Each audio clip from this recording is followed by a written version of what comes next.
ગોપીઓનો પ્રેમ ભાવનું દર્શન જોઈએ. ગોપીઓ વારંવાર કનૈયા વિરુદ્ધ બહુ ફરિયાદો કરે.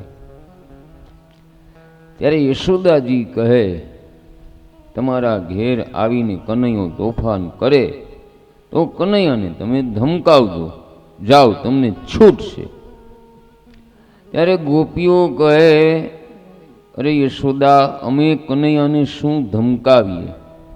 કનૈયો અમને ધમકાવે છે.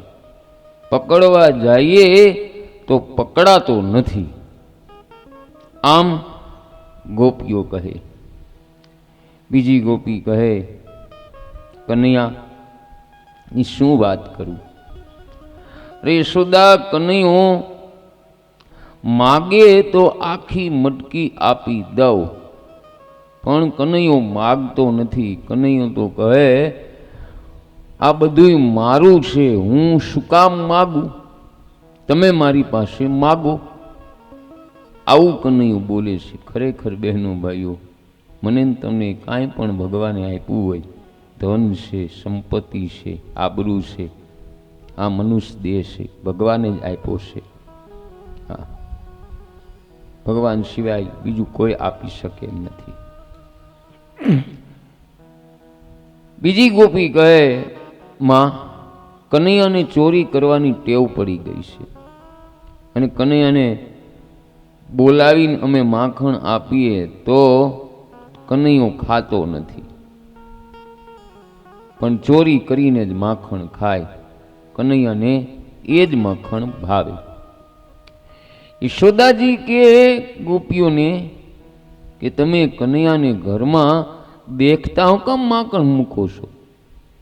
ત્યારે ગોપીઓ કહે, માં, અમે દેખતા નથી મૂકતા. ઘરમાં અંધારું હોય, કનૈયો આવે એની અમને ખબર પડે છે, અને કનૈયો બધુંય આપોઆપ એની મેળે ગોતી લે. રાત હોવા છતાંય કનૈયો આવે એટલે અમારા ઘરમાં પ્રકાશ થઈ જાય છે. યાદ રાખજો બહેનો ભાઈઓ, આપણા જીવનમાં કનૈયાની ભક્તિ પ્રગટ થાય ને હૃદયમાં, એટલે આપણા જીવનમાં પ્રકાશ થાય છે. જ્ઞાન વગર પ્રકાશ થતો નથી. હા. હવે ત્રીજી ગોપી કહે, અરે યશોદા માં, તને શું વાત કરું? મારા જેઠ આજે જમવા બેઠા હતા અને હું પીરસતી હતી, ત્યારે મારું મન કનૈયાની સ્મૃતિમાં લીન થયું હતું. સિક્કા ઉપરથી બરણી ઉતારી હું મારા જેઠને મુરબો આપતી હતી, ત્યાં મને કનૈયો યાદ આવ્યો કે આ મુરબો સરસ છે, મુરબો કનૈયાને બહુ ભાવશે. મારા કનૈયાને હું મુરબો પીરસીશ.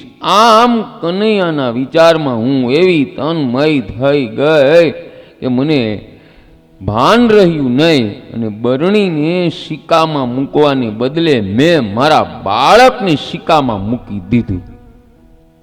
જો બહેનો, ભગવાનની ભક્તિ કરતા આવી હાલત થાય ને તો માનવાનું કે હવે ગોપી આપણા જીવનમાં પ્રગટ થઈ છે. ગોપીના વિચાર આપણા જીવનમાં પ્રગટ થયા છે. એટલે ઘરે ભક્તિ કરતા કરતા તમારા બાળકને તમે ફ્રીજમાં મૂકી દો તો માનવાનું કે હવે ભક્તિનો રંગ બરાબર લાગ્યો છે. આ સત્ય ઘટના કહું છું તમને બધાને. અરે બાળકને ન મૂકો તો કાંઈ નહીં, ફ્રીજમાં તમે હોનું મૂકી દો ને ત્યારે માનવાનું કે હવે મને ભક્તિનો રંગ લાગ્યો છે. હા.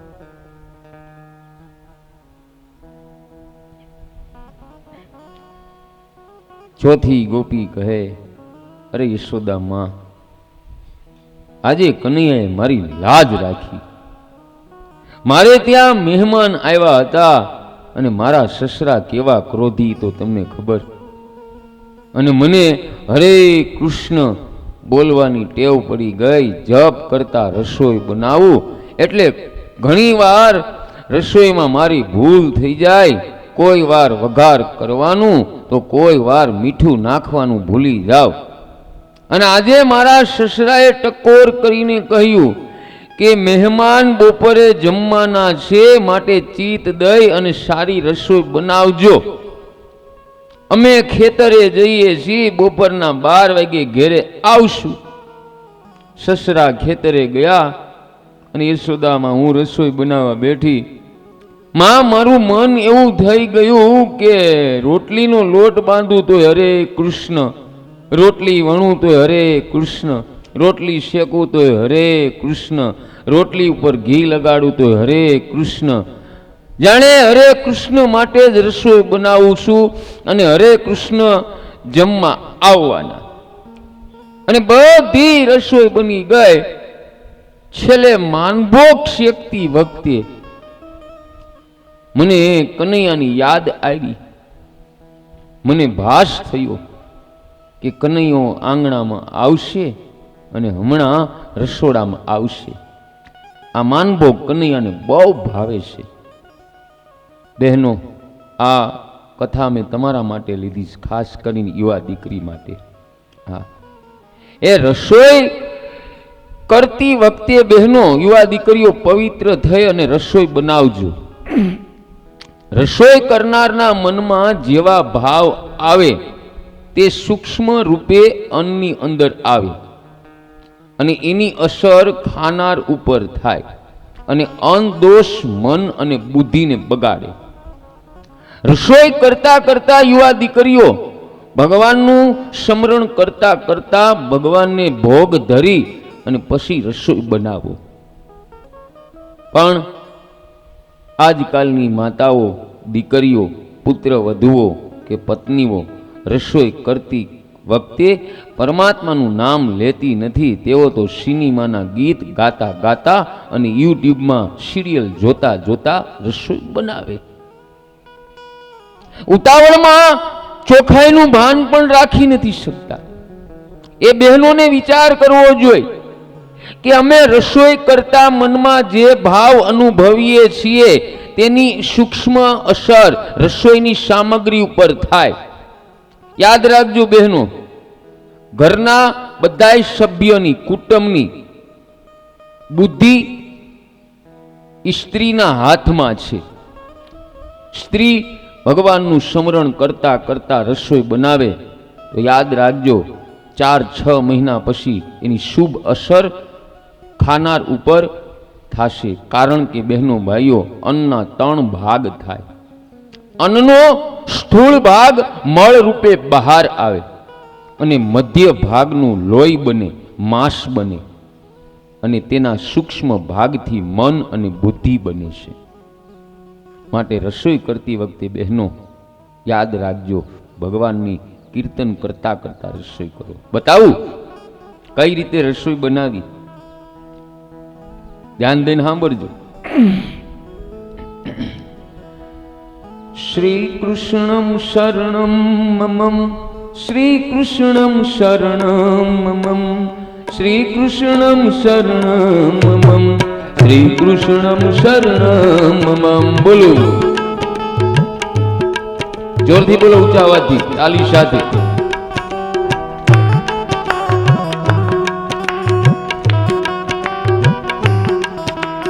લોટ બાંધવાની કાથરોટ બોલે, શ્રી કૃષ્ણમ શરણમ મમ. રોટલી વણવાનું વેણું બોલે, શ્રી કૃષ્ણમ શરણમ મમ. બોલો,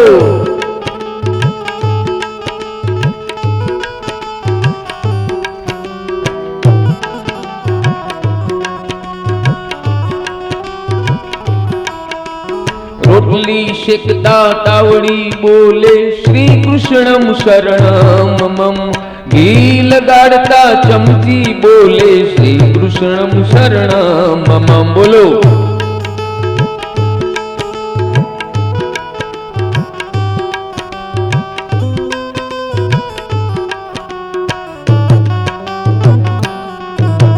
દાળ ભાત બફાતા કુકર બોલે, શ્રી કૃષ્ણમ શરણમ મમ.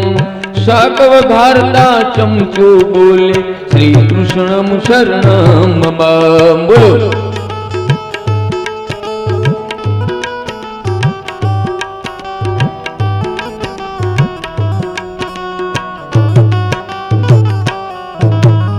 સંભાર વઘારતા પેલી બોલે શ્રી કૃષ્ણમ શરણમ મમ.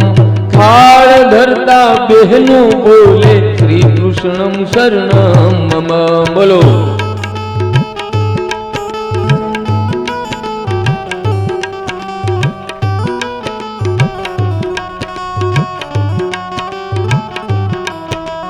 પતિ દેવની પીરસતા બહેનો બોલે શ્રી કૃષ્ણમ શરણમ મમ. જમતા જમતા પતિદેવ બોલે શ્રી કૃષ્ણમ શરણમ મમ.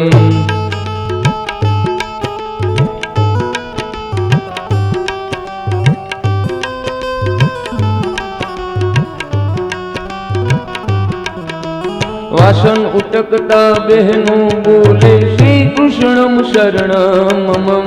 સંજવારી કાઢતા બહેનો બોલે શ્રી કૃષ્ણમ શરણમ મમ.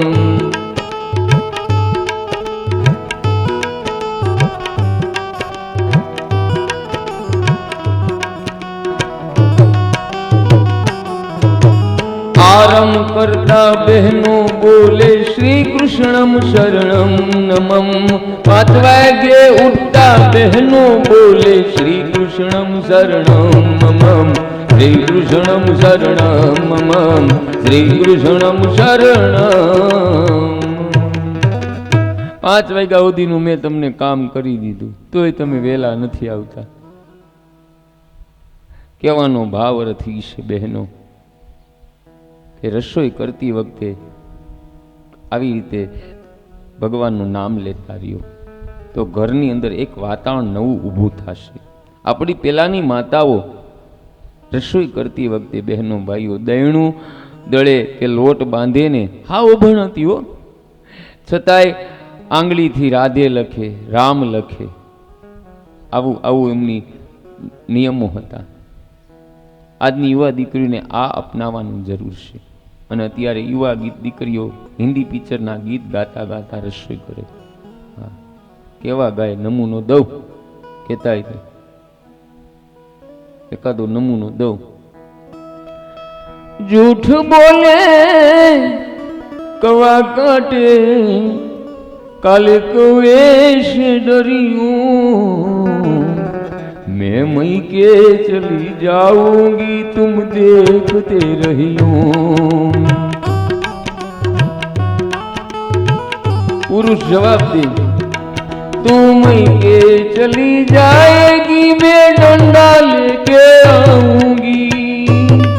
मैं कुएं में कूद जाऊंगी मैं रस्सी से खिंच आऊंगा. झूठ बोले अरे झूठ बोले कौआ काटे कल तो ऐसे डरियो. मैं मई के चली जाऊंगी तुम देखते रहियो. मैं मई के चली जाऊंगी तुम देखते. આવા ગીત ગાય એટલે ઈ અસર રસોઈ ઉપર પડવાના છે. માટે આજની યુવા દીકરીઓને વિનંતી કે રસોઈ કરતી વખતે આ ઘરની અંદર ટીવી સુંદર મજાના આપ્યા છે, એમાં કથાઓ અનેક વક્તાઓની આવે છે. પૂજ્ય મોરારી બાપુ, પૂજ્ય રમેશભાઈ ઓજાની, ભાઈ કિરીટભાઈની, અલગ અલગ વક્તાની, ભદ્રાચાર્ય મહારાજની, મુકેશ બાપુની, બધાની કથા આવે છે. હા, આ દાસની પણ તમારા ટીવીમાં મોબાઈલમાં તમે કથા જોઈ શકો. સીતારામ ધૂન મંડળ રાજકોટ બોલો એટલે તમે આ જ કથા 2 મહિના પછી, મહિનો દી પછી આ પ્રસારણ મૂકવામાં આવશે. તમે આ કથા અહીંની સ્વાતિ પારીખની જોઈ શકો. સીતારામ ધૂન મંડળ રાજકોટ જ ખાલી બોલવું યુટ્યુબમાં. બહેનો ભાઈઓ, ગોપી કહે કે યશોદાજી મારા સસરાની બધાય વાડીએથી આવ્યા, બધાય જમવા બેઠા, પીરસ્યું અને મહેમાન એવો શીરાના વખાણ કર્યા કે આ શીરો તમે કેવી રીતે બનાવ્યો છે, અમારી જિંદગીમાં આવો શીરો મેં કોઈ દી ખાધો નથી. અને યશોદામાં મારા સસરાને ગમે એવી રસોઈ બનાવીને આપું, નકારે નકારે નકારે.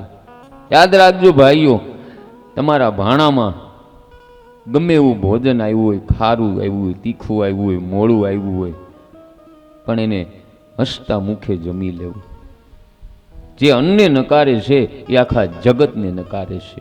અન્નને કોઈ દી નકારવું નહીં. અન્ન છે એ થકી જ આપણા પ્રાણ છે. આ ગોપી કહે યશોદા માં બધાએ જમી લીધું, છેલ્લે હું જમવા બેઠી ત્યારે મને એકલીને ખબર પડી કે આજે શીરામાં મેં ખાંડ નાખવાની બદલે મીઠું નાખી દીધું, પણ મારા કનૈયાએ મારી લાજ રાખી છે. આ હકીકત બહેનો યાદ રાખજો. તમે રસોઈ કરતી વખતે કદાચ મરી મસાલા ન નાખો અને એ રસોઈની અંદર ભાગવતનો મસાલો, કૃષ્ણ નામનો મસાલો, રામ નામનો મસાલો, રામ રામ 1 રામ રામ 2 બોલતા બોલતા આખી રસોઈ બનાવો તો બહેનો ભાઈઓ આપોઆપ તમારી રસોઈ મીઠી થશે. તમારા પતિદેવ એમ કહેશે કે આજે રસોઈમાં કેમ આમ ફેરફાર છે, આજ તો આંગળા ચાટી જવાની ઈચ્છા થાય છે. ટ્રાય તો કરો. નો હારી બને બંધ કરી દેવું બધું. મેં ક્યાં તમને પરાણે કીધું છે? આમ બહેનો ભાઈઓ આ ગોપીઓનો ભાવ છે. ત્યાર પછી સુખિયા માલણનો પ્રસંગ આવે છે. હવે વૃંદાવનમાં સુખિયા નામની એક માલણ રહેતી હતી. આ માલણ બહેનો ભાઈઓ ગોકુળમાં ફૂલ, તુલસી અને ફળ આપવા જાય અને ગોપીઓ કનૈયાની વાતો કરે ત્યારે માલણને ચેન પડે. ધીરે ધીરે માલણના હૃદયમાં કનૈયા પ્રત્યે પ્રેમ જાગૃત થાય. હવે આ માલણને કનૈયાના દર્શન કરવા, પણ કનૈયો બહેનો ભાઈઓ બહાર નીકળતો નથી. ઘણાય સમય માલણે નંદબાબાના આંગણે ઊભી રહે પણ કનૈયો બહાર આવે નહીં. આ માટે માલણ વૃંદાવનમાં એક મહારાજને જઈને પૂછે કે મહારાજ મારે કનૈયાના દર્શન કરવા. મહારાજ કહે કે તું સવારે 4 વાગે જાગી અને ધ્યાન કર. માલણ કે એ હું ન કરી શકું, હું મહેનત મજૂરી કરીશું. મહારાજ કે તો તું સવારે પૂજા કર. માલણ કે એ પણ મારા કીધે ન થાય. મહારાજ કીધું કે તું રોજ નંદબાબાને ત્યાં જાશો, એના કરતા તું રોજ નંદબાબાના ફરતા મહેલમાં 108 પ્રદક્ષિણા કરજે. તારા પાપ બળશે, કનૈયાને દયા આવશે અને કનૈયો દર્શન આપશે. માલણ વિચાર કરે કે આમાં 1 રૂપિયાનો ખર્ચ નથી. હું રોજ નંદબાબાના આંગણે જઈને ઊભી રહું છું, એના કરતા 108 પ્રદક્ષિણા કરવામાં મારા બાપનું શું જાય? એટલે માલણ મહારાજને પૂછે કે મહારાજ મારે પ્રદક્ષિણા કેમ કરવાની, કેટલા વર્ષ કરવાની? મહારાજ કહે કે 3 વર્ષ સુધી તારે પ્રદક્ષિણા ચાલુ રાખવાની. તારા પાપ બળશે, કનૈયાને દયા આવશે, દર્શન આપશે. અને પ્રદક્ષિણા કર ત્યારે ધીરે ધીરે ચાલતા ચાલતા કરવી. 2 હાથ જોડવા, મુખથી કનૈયાનું નામ લેવું. બહેનો ભાઈઓ બધાને કહું છું કે કથામાં કે મંદિરમાં તમે જ્યારે પ્રદક્ષિણા કરો ત્યારે ધીરે ધીરે ચાલતા ચાલતા કરો. પણ ઘણાય પ્રદક્ષિણા કેવી રીતે કરે, પાછળ ભૂત ન પડ્યું હોય એવી રીતે કરે. આવું ન કરો. આમાંય ઘણા પ્રદક્ષિણા હવારે કરતા હોય, આમ થોડી કરતા હોય, ઝટ પૂરી કરી નાખી. તો હું કામ કરતા હશો? હળવે હળવે પ્રદક્ષિણા કરો. અને આવી જગ્યાએ ને તો હા હળવે કરવી. એકાદો કાકરો લાગી જાય ને તો ક્યાંક પગમાં ઈજા થાય અને કથા બાને ચડી જાય. માટે હંમેશા ધીરે ધીરે પ્રદક્ષિણા કરવી. હવે માલણ બહેનો ભાઈઓ દરરોજ પ્રદક્ષિણા કરે. હા, માલણનો દરરોજનો નિયમ પ્રભુને મનાવે. હે નાથ મને દર્શન આપો. 3 વર્ષ પૂરા થાય, આજે કૃષ્ણ વિહર માલણથી સહન થતું નથી. આજ મન શુદ્ધ થયું. માલણે નિશ્ચય કર્યો કે કનૈયાના દર્શન ન થાય ત્યાં સુધી નંદબાબાનું ઘર છોડવું નથી. માલણ પ્રદક્ષિણા કરે, માથે ફળની ટોપલી, જીભે કનૈયાનું નામ, ફળ લો બોલે. કનૈયાના મનને તે શબ્દ ગમી ગયો. કનૈયો વિચાર કરે, આ જીવ 3 વર્ષથી મારી પાછળ પડેલો, આ જીવ દર્શન માટે લાયક નથી, પણ માલણની ભક્તિ મક્કમ કરવા માટે આજે માલણને દર્શન આપું. કનૈયો દોડતો બહાર આવે. 5 વર્ષનો કનૈયો માલણ પાસે આવી અને કહે કે મને ફળ આપ. માલણ વિચાર કરે કે યશોદાએ કેવા પુણ્ય કર્યા છે કે યશોદાને ત્યાં આવું બાળક આવ્યું. મારી નજર ખરાબ છે, કનૈયાને મારી નજર ન લાગે તો સારું. એટલે માલણ કહે છે કે હું ફળ આપવા નથી આવી, ફળ લેવા માટે આવી છું. બહેનો, માલણે ફળના બદલામાં અનાજની માંગણી કરી છે. કનૈયો ઘરમાં ગયો અને 2 મુઠ્ઠી ચોખા લઈને આવે છે અને માલણની ટોપલીમાં ચોખા નાખે છે. પછી કનૈયો ફળ માગે છે.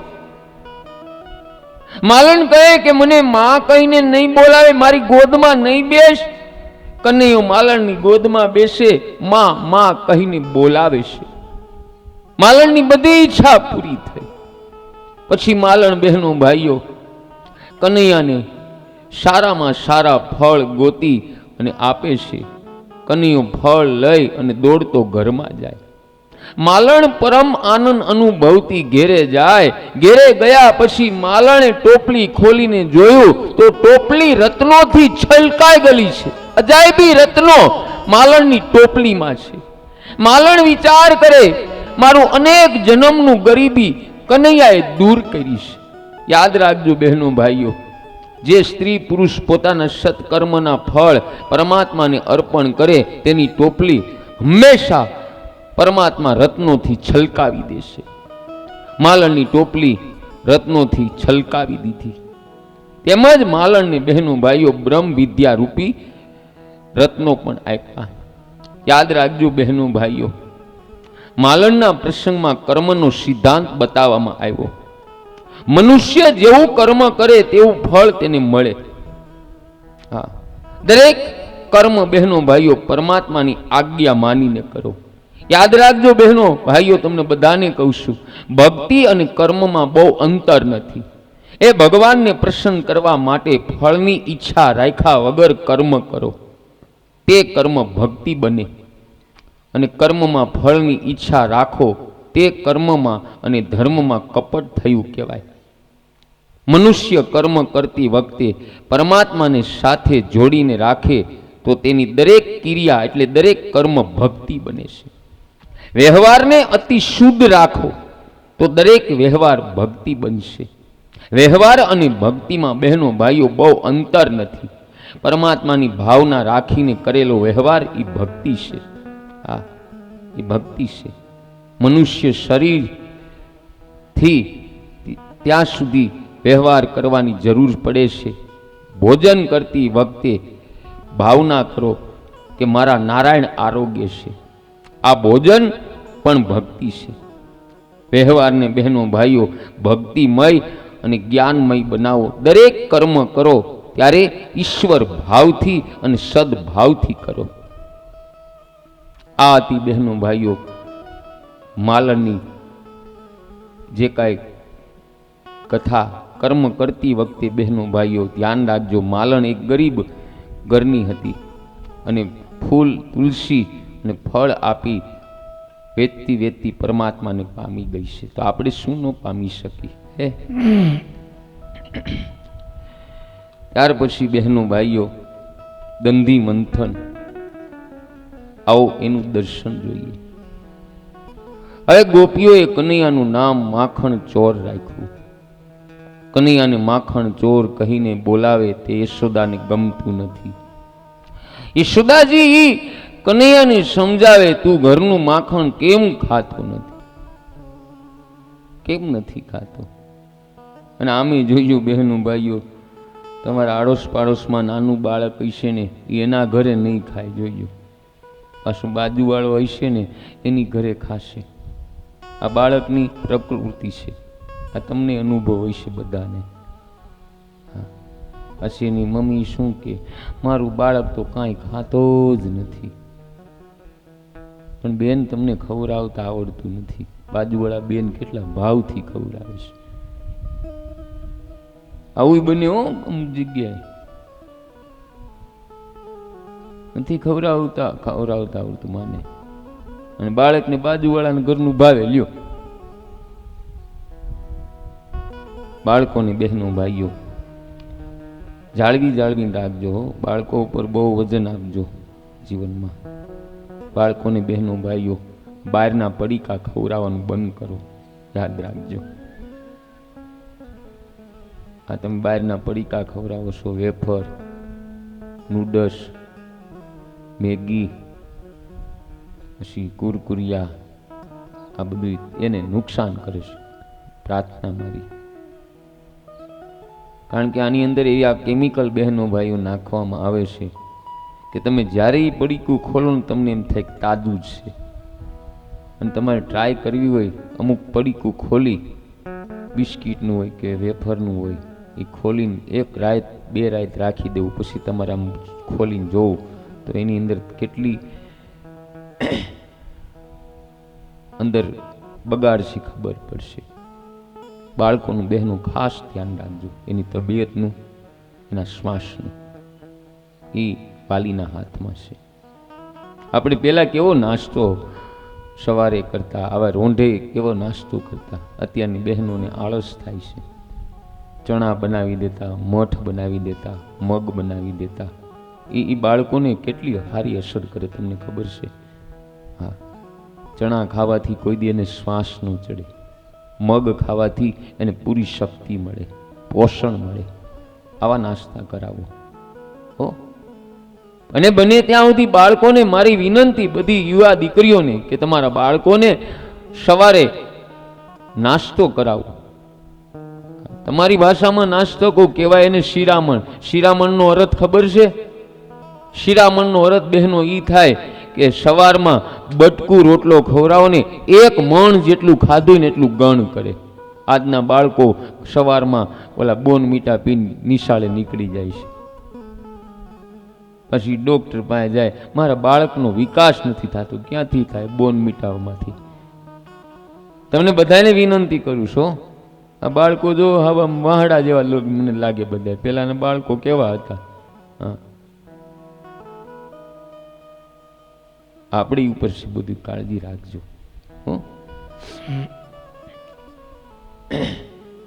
યશોદાજી વિચાર કરે કે ઘરનું કામકાજ ગોપીઓ કરે એટલે કનૈયાને ઘરનું માખણ ભાવતું નથી. તેથી કનૈયો બીજાના ઘરના માખણ ચોરી કરીને ખાય. આજે મારા હાથે દંધી મંથન કરી માખણ તૈયાર કરી કનૈયાને ખવડાવીશ.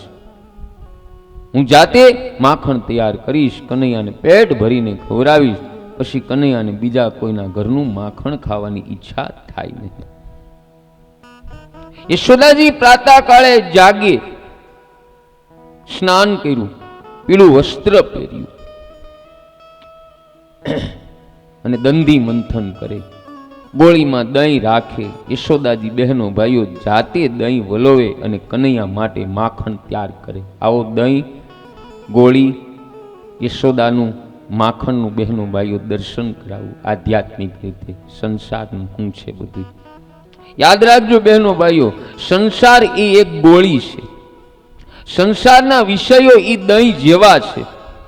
શરૂઆતમાં વિષયો બહુ આપને સારા લાગે, પણ અંતે એ વિષયોમાં ખટાશ આવે. માટે સંસારના વિષયોનું વિવેકથી તમે મંથન કરો. એ સ્ત્રી પુરુષની ભક્તિ રૂપી બહેનો ભાઈઓ માખણ મળે છે. અને યશોદા એ પુષ્ટિ ભક્તિનું સ્વરૂપ છે. યશોદાના દર્શન કરો પછી કનૈયાના દર્શન થશે. યશોદાના દર્શન એટલે યશોદા જેવી શુદ્ધ ભક્તિ કરો. હા, એને યશોદાના દર્શન કીધા છે. હવે રોજનું બહેનો ભાઈઓ એવો નિયમ, રોજ યશોદા મંગળ ગીત ગાય અને કનૈયાને જગાડે.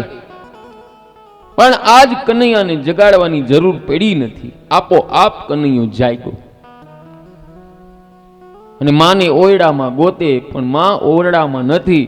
કનૈયો બહાર આવે અને માં દંડી મંથન કરે છે અને કનૈયો માં પાસે આવી અને માના ગળામાં હાથ નાખીને કહે, માં મને ભૂખ લાગી છે. યશોદાજી ગોળીમાં નજર કરે તો થોડુંક જ માખણ ઉતર્યું.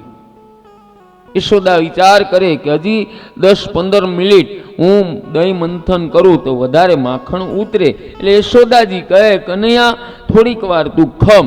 પણ આજ કનૈયો બહેનો ભાઈઓ રાહ જોવા તૈયાર નથી. હા, કનૈયો પગ પછાડવા લાગ્યો, ના માં મને તું ખાવાનું દે. એટલે યશોદાને દયા આવી. યશોદાએ કનૈયાને ઉઠાવીને ગોદમાં લીધો. પણ યશોદાને યાદ આવ્યું કે મેં ચૂલા ઉપર દૂધ રાખ્યું છે, દૂધ ઉભરાય સારું નહીં. આવું બહેનોનું માનવાનું છે, દૂધ ઉભરાય સારું નહીં. પણ યાદ રાખજો બહેનો ભાઈઓ, વધારો વધારો. જય સિયારામ. આપણી વચ્ચે અત્યારે વૈષ્ણુ પ્રસાદ દવે પધાર્યા છે. તો વ્યાસપીઠ હૃદયપૂર્વક એનું સન્માન કરે છે. ખૂબ ખૂબ ધન્યવાદ, ધન્યવાદ, ધન્યવાદ. વિષ્ણુ પ્રસાદ દવેનું પરિચય આપવું. બહુ જૂના પ્રાચીન સંતવાણીના આરાધક છે. પૂજ્ય નારાયણ બાપુની સાથે એણે ભજનમાં સંગાતી કરેલી. અને વિશેષ એમનો પરિચય કે એણે નિસ્વાર્થ ભજન કર્યું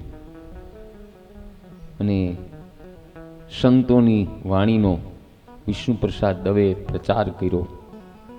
આજ નિસ્વાર્થ એણે ભજનનો પ્રચાર કર્યો અને એના ભજનનું ફળ પરમાત્માએ આપ્યું.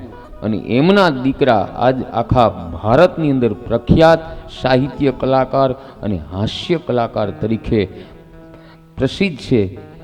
એમનું નામ સાંઈરામભાઈ દવે એમના પિતાજી છે. જોકે તો સાંઈરામભાઈ દવે એક વખત મારી કથામાં હાજરી આપેલી, કારણ કે કલ્યાણ પાર્કમાં જ્યારે કથા હતી એ સમયે ત્યાં એ આવેલા. કલ્યાણ પાર્કમાં જ સાંઈરામભાઈ દવે રહે છે. એનું જીવન પણ ખૂબ અનમોલ છે. તો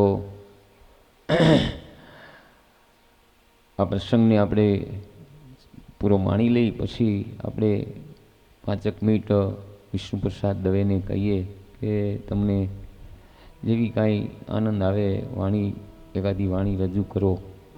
સમય ઓછો છે, કારણ કે સવારે લાઇટ નહોતી, એના કારણે અમે કથાને સવારે રોકી હતી.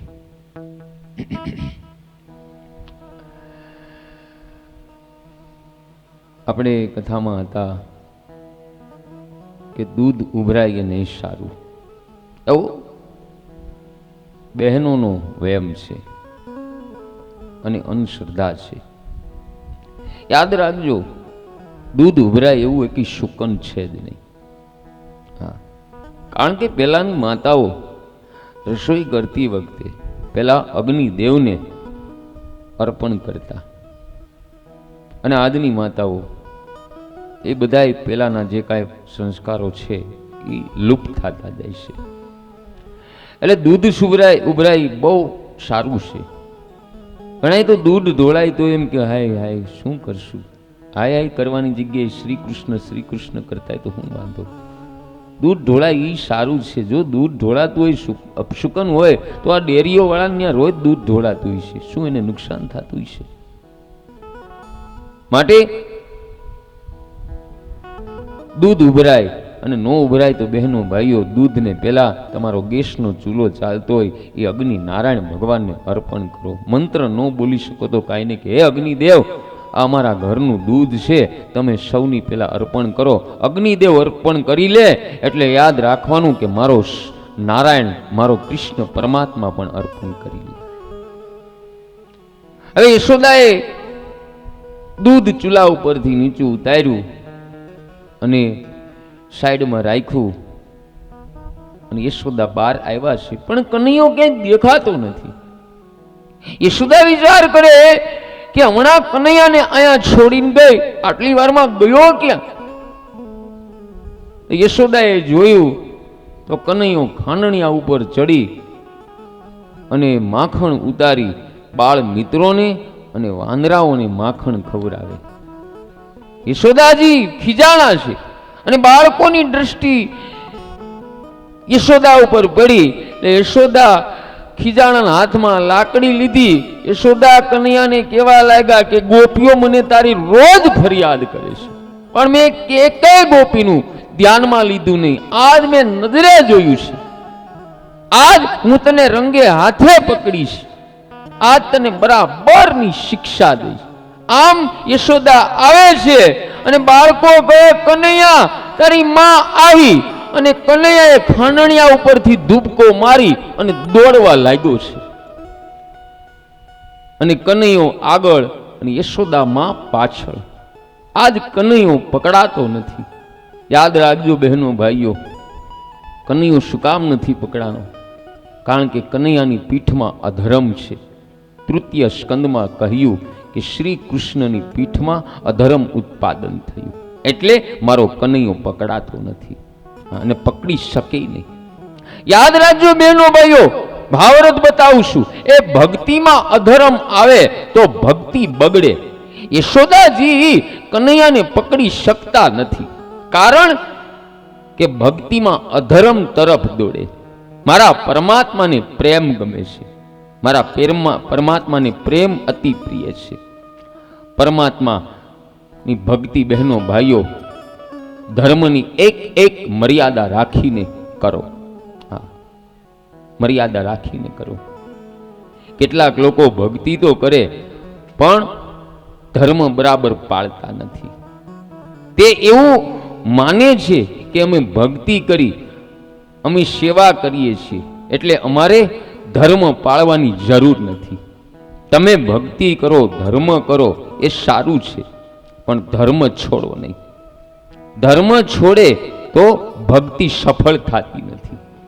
ભક્તિમાં વિઘ્ન આવે.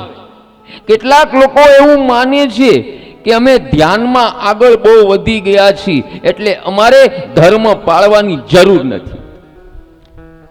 ભાગવતમાં બહેનો ભાઈઓ જણાવ્યું છે કે જેને દેહ ભાન છે ને એને ધર્મની બહુ જરૂર છે. જ્યાં સુધી તમને દેહનું ભાન રહે ને ત્યાં સુધી તમારે ધર્મની બહુ જરૂર છે.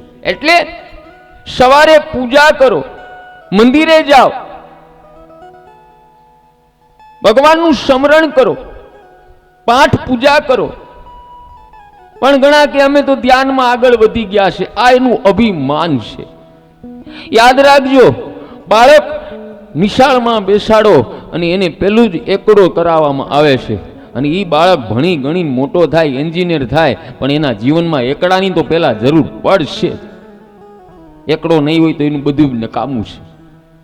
એટલે ઘણાય ધ્યાનના અભિમાનમાં એમ કહે છે કે હવે અમારે પૂજા કરવાની જરૂર નથી, અમારે મૂર્તિની જરૂર નથી. હા, અમે તો કેવલ નિરાકારને માની. આપણા ધર્મ, સનાતન ધર્મની અંદર બહેનો ભાઈઓ સાકાર પૂજા અને નિરાકાર પૂજા બે બતાવી છે. સાકાર પૂજાથી જ આપણે ભક્તિમાં અને ધ્યાનમાં આગળ વધી શકી. સાકાર પૂજા હોય તો જ બહેનો ભાઈઓ આપણે આત્મા સ્વરૂપને પામી શકીશું. માટે ધ્યાનના અભિમાનમાં ધર્મ નો છોડો. હવે યશોદાજી દોડતા દોડતા થાકી ગયા. યશોદાજી ખીજાણા, કનૈયો પકડાતો નથી, હાથમાં આવતો નથી. આથી યશોદાજી બહેનો ભાઈઓ રસ્તામાં બેસી જાય અને લાકડીને ફેંકી દેશે. કનૈયાએ જોયું કે માએ લાકડી રૂપી અભિમાન ફેંકી દીધી. યશોદાજી લાકડી ફેંકી દે એટલે બહેનો ભાઈઓ કનૈયો ઊભો રહી ગયો. કારણ લાકડી છે એ અભિમાન છે. યશોદા માએ આજ અભિમાન તરફ દોડ્યા છે. યાદ રાખજો, મારા કનૈયાને અભિમાન નથી ગમતું. મારા પરમાત્માનો ખોરાક હોય તો આપણું અભિમાન પરમાત્માને અર્પણ કરો. પરમાત્મા બીજું કાંઈ તમારી પાસે માંગતો નથી. મારા કનૈયાને તમારું ધન ખપતું નથી. મારો પરમાત્મા કેવલ પ્રેમ પ્રેમ પ્રેમ અને પ્રેમ માગે છે. પ્રેમ આપો. પછી યશોદા બેસી ગયા અને કનૈયો ત્યાં આવ્યો. ને યશોદાજી કનૈયાને કહે કે આજ જે ખાંડણિયા ઉપર ચડીને તે ચોરી કરી એ ખાંડણિયા સાથે તને બાંધીશ. યશોદાજી કનૈયાને ખાંડણિયા સાથે બાંધવાનો પ્રયત્ન કરે. દોરી લાવે પણ દોરી 2 આંગળ ટૂંકી પડે. બીજી દોરી લાવે ઈ પણ ટૂંકી પડે. ત્રીજી દોરી લાવે ઈ પણ 2 આંગળ ટૂંકી પડે. આમ દોરી લાવે અને ટૂંકી પડે. બહેનો ભાઈઓ, એક મહાત્મા બહુ સારું કહે છે કે દોરીને શ્રી કૃષ્ણ ભગવાનનો સ્પર્શ થયો એટલે દોરીનો સ્વભાવ બદલાયો. યાદ રાખજો બહેનો ભાઈઓ, ધ્યાન દઈને સાંભળજો, ભાવાર્થ બતાવું છું. એ પરમાત્માના વશ વગર મારો ને તમારો સ્વભાવ બદલવાનો નથી. એનું ઉદાહરણ આપું. એ યજ્ઞ કરવાથી, તીર્થયાત્રા કરવાથી, સાધુ બ્રાહ્મણને જમાડવાથી કાંઈ સ્વભાવ સુધરતા નથી. પણ જે પ્રભુનું ધ્યાન કરે, જે મનથી પરમાત્માને મળે, એ વ્યક્તિનો સ્વભાવ સુધરે છે. બીજું ઈ કે દોરીએ બાંધવાનો આપણો જે સ્વભાવ છે ને બીજાને, એ છોડી દેવાની જરૂર છે. હા, બીજો આમને ત્રીજો આમને એ આપણે છોડવાની જરૂર છે. ભક્તિ કરવી હોય તો આપણા દોષ ક્યાં છે એનું સ્મરણ કરો, એનું સ્મરણ કરો. પછી કનૈયાને બાંધીને બહેનો ભાઈઓ યશોદાજી ઘરના કામમાં લાગ્યા છે. પણ યશોદાનું મન શ્રી કૃષ્ણમાં છે, શરીર ઘરના કામકાજમાં છે. પણ મારો કનૈયો આજ વિચાર કરે કે મારે આજ બળદગાડીની લીલા કરવી છે. આજે બળદગાડીની લીલા કરીશ, હું બળદ બનીશ અને આ ખાંડણિયાને ગાડું બનાવીશ. હું આ બળદગાડીની જેમ આને ખેંચીશ. કનૈયો ખાંડણિયાને ખેંચવા લાગ્યો. કનૈયો ખાંડણિયાને ખેંચતો ખેંચતો યમલા ઝૂલના 2 ઝાડ નંદબાબાના આંગણે છે અને ઝાડ પાસે આવ્યો અને કનૈયો બહેનો ભાઈઓ એ 2 ઝાડની વચ્ચેથી ગળકે છે. ગળકીને બહાર નીકળો અને ખાંડણીઓ 2 ઝાડની વચ્ચે અટકાણું. એટલે મારા કનૈયાએ જોરદાર આંચકો માર્યો અને 2 ઝાડ નીચે પડ્યા અને આ ઝાડમાંથી 2 દિવ્ય પુરુષ બહાર નીકળ્યા. બોલો શ્રી કૃષ્ણ ભગવાન કી. ભાવ બતાવું છું. 2 ઝાડની વચ્ચે મારો કનૈયો ગળકો, એનું કારણ યાદ રાખજો બહેનો ભાઈઓ. મન અને બુદ્ધિની વચ્ચે જ્યાં સુધી મારો પરમાત્મા નહીં આવે ને ત્યાં સુધી મારો ને તમારો સ્વભાવ બદલાવાનો નથી. હા, મન અને બુદ્ધિ જ આપને સંસાર તરફ લઈ જાય છે. મન અને બુદ્ધિની વચ્ચે પરમાત્મા કનૈયો આવી જાય તો બહેનો ભાઈઓ બેડો પાર થઈ જાય. યાદ રાખજો. હવે આ 2 દિવ્ય પુરુષ કોણ હતા? કુબેર ભંડારીના 2 દીકરાઓ છે. હા, એકનું નામ મણિગ્રીવ અને બીજાનું નામ નળ કુબેર. હવે બાપની સંપત્તિનો કોઈ પાર નથી. સંપત્તિનો અતિરેક થાય ત્યારે 3 અવગુણ આવે છે: જુગાર, વૈભિચાર અને માંસ મદિરા વૈશન આવે છે. હવે આને શ્રાપ શા માટે મળ્યો? પરીક્ષિત રાજા સુખદેવજી મહારાજને પૂછે છે કે આ 2 ઝાડ કોણ હતા? ત્યારે સુખદેવજી મહારાજ કહે છે કે કુબેર ભંડારીના 2 દીકરા અનેક અપસરાઓ સાથે વિવાહ કરેલા અને ગંગા જળની અંદર દિગંબર વેશમાં સ્નાન કરે છે. એ સમયે નારદજી ત્યાંથી પસાર થયા છે અને કામ કીડા કરતા હતા. પણ સંતની આ 2 ભાઈઓએ મર્યાદા રાખી નહીં અને છતાંય સ્નાન કરતા રહ્યા અને કામ કીડા કરતા રહ્યા. ત્યારે નારદજીએ ક્રોધમાં આવી નહીં પણ દયાથી એને શ્રાપ દીધો કે તમે આ તીર્થ ભૂમિને ગંદી કરો છો ને, જાઓ હું તમને શ્રાપ આપું છું કે તમારે બીજા જન્મમાં નંદબાબાના આંગણે 2 વૃક્ષ થવા પડશે. અને શ્રાપ કેવો કે આશીર્વાદ કેવો? બહેનો ભાઈઓ, ઋષિ મુનિઓ પણ નંદ બાબાના આંગણે જાડવા થવા તૈયાર હતા. યાદ રાખજો બહેનો ભાઈઓ, ભાવાર્થ બતાવું છું. એ માનવ શરીર પરમાત્માની સેવા કરવા માટે મળ્યું છે. હા, પણ એનો દુરુપયોગ કરી રહ્યા છે ઘણા લોકો. એ લક્ષ્મીના મદમાં આ નાશવંત શરીરને ઘણા લોકો અજર અમર માને છે અને બીજા પ્રાણીઓનો દ્રોહ કરે છે. યાદ રાખજો, છેવટે આ શરીરનો રાખનો ઢગલો થવાનો છે. હા, આ મનુષ્ય ભૂલી જાય છે, અરે એક શરીરના કેટલા હકદાર છે. એક વ્યક્તિ કહે કે મારા શરીરની મારે કાળજી રાખવી પડે, અને પિતા કહે કે તારું શરીર મારાથી ઉત્પાદન થયું તેથી હું હકદાર છું. માતા કહે કે તું મારા 9 મહિના મારા ઉદરમાં રહ્યો તેથી હું હકદાર છું. પત્ની કહે મેં તમારી હારે અગ્નિની સાક્ષીએ ફેરા લીધા એટલે હું હકદાર છું. અને અગ્નિ કહે કે મર્યા પછી શરીર મને હોપી દો એટલે હું હકદાર છું. આથી બહેનો ભાઈઓ, આ શરીરનો ખરેખર કોણ હક છે એની હજી કોઈને ખબર નથી. છેવટે મારા પરમાત્માએ નિર્ણય આપ્યો, આ શરીર કોઈનું નથી, આ શરીર જીવને મેં આપ્યું છે, તેથી આ શરીર મારું છે. હા, આ શરીર મારું છે. યાદ રાખજો બહેનો ભાઈઓ, 100 રૂપિયાની નોટ ફાટેલી હોય પણ એની ઉપર નંબર હાચા હોય ને તો ઈ નોટ હાલે છે, નંબર વિખાઈ જાય ને તો નોટ નથી હાલતી. એવી રીતે બહેનો ભાઈઓ, આ શરીર પરમાત્માનું આપેલું છે. આનો નંબર હારામાં હારો આપને આપ્યો છે મનુષ્ય દેહનો. આ મનુષ્ય દેહની અંદર જે સિસ્ટમ હરિભજવાની મૂકી છે, સત્કર્મ કરવાની મૂકી છે, એવી બધી સિસ્ટમ બીજામાં ક્યાંય મૂકી નથી. માટે આ શરીરનો સદુપયોગ કરતા થાવ. જાત્રામાં જાઓ પણ જાત્રાને ભૂમિને બગાડશો નહીં. ઘણા તીરથ કરવા જાય છે પણ દુરુપયોગ કરે છે, ત્યાં ન કરવાના કામ કરે છે.